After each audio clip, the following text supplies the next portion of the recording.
4-cü Şuşa Qlobal Media Forumu çərçivəsində dağıntıdan dirçəlişə, şəhərsama narrativləri və media məsuliyyəti mövzusunda panel müzakirə həyata keçirilib. Anadolu Agentliyinin vitse-prezidenti və baş redaktoru Yusuf Özhan dezinformasiya ilə mübarizə aparmağın böyük məsuliyyət tələb etdiyini vurğulayıb. O, Türkiyədə baş vermiş Kahramanmaraş zəlzələsi zamanı çox sayda dezinformasiyanın yayılmasına diqqət çəkib. Peşəkar jurnalistikanın belə halların qarşısının alınmasında və dezinformasiyanın minimuma endirilməsində mühüm rol oynadığını qeyd edib. Yusuf Özhan eyni zamanda söyləyib ki, Azərbaycanın Kahramanmaraşın bərpasına verdiyi dəstək hər kəsə məlumdur.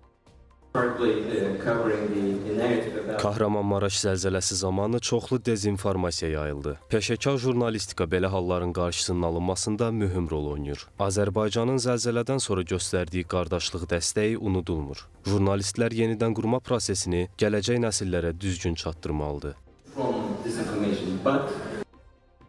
Paneldə vurğulanıb ki, Azərbaycanın işğaldan azad edilən ərazilərdə aparılan bərpa işləri yalnız tikinti prosesi deyil, həm də insan talelərinin yenidən qurulmasıdır. Bu baxımdan medianın vəzifəsi dağıntıları sənədləşdirməklə yanaşı, dirçəliş prosesini də obyektiv şəkildə ictimaiyyətə təqdim etməkdir.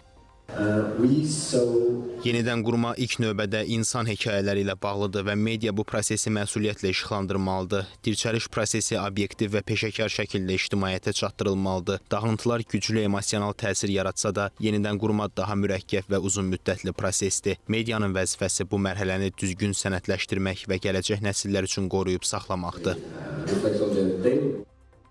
Forum çərçivəsində keçirilən etimadın bərpasında media diplomatiyası və media savadlılığının rolu mövzusunda baş tutan paneldə isə qlobal informasiya mühitində etimadın qorunması və media diplomatiyasının əhəmiyyəti müzakirə olunub. Asiyada qarşılıqlı fəaliyyət və etimad tədbirləri üzrə müşavirənin baş katibinin müavini Zhang Ling hesab edir ki, media artıq təkcə informasiya ötürən vasitə deyil, dövlətlər arasında dialoqu təşviq edən mühüm platformaya çevrilib. Onun fikrincə, bugün dünyada çağırışlar gündən-günə artır.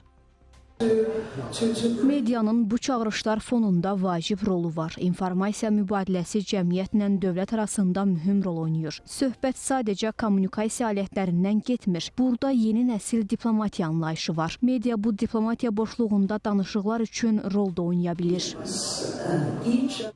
İordaniya Haşimlər Krallığının Kommunikasiya Nazirliyinin baş katibi Zeyd Əl-Nəveysi isə qeyd edib ki, informasiya bolluğu şəraitində əsas məsələ doğru məlumatı ayırd etməkdir. Onun sözlərinə görə etimad yalnız şəffaflıq, etibarlı jurnalistika və yüksək media savadlığı ilə formalaşa bilər. Panel müzakirə iştirakçıları yekdil fikirdə olublar ki, sürətlə dəyişən informasiya məkanında peşəkar jurnalistika, media savadlığının artırılması və beynəlxalq əməkdaşlıq cəmiyyətlər arasında etimadın möhkəmləndirilməsi və həqiqətin qorunması baxımından həlledici əhəmiyyət daşıyır.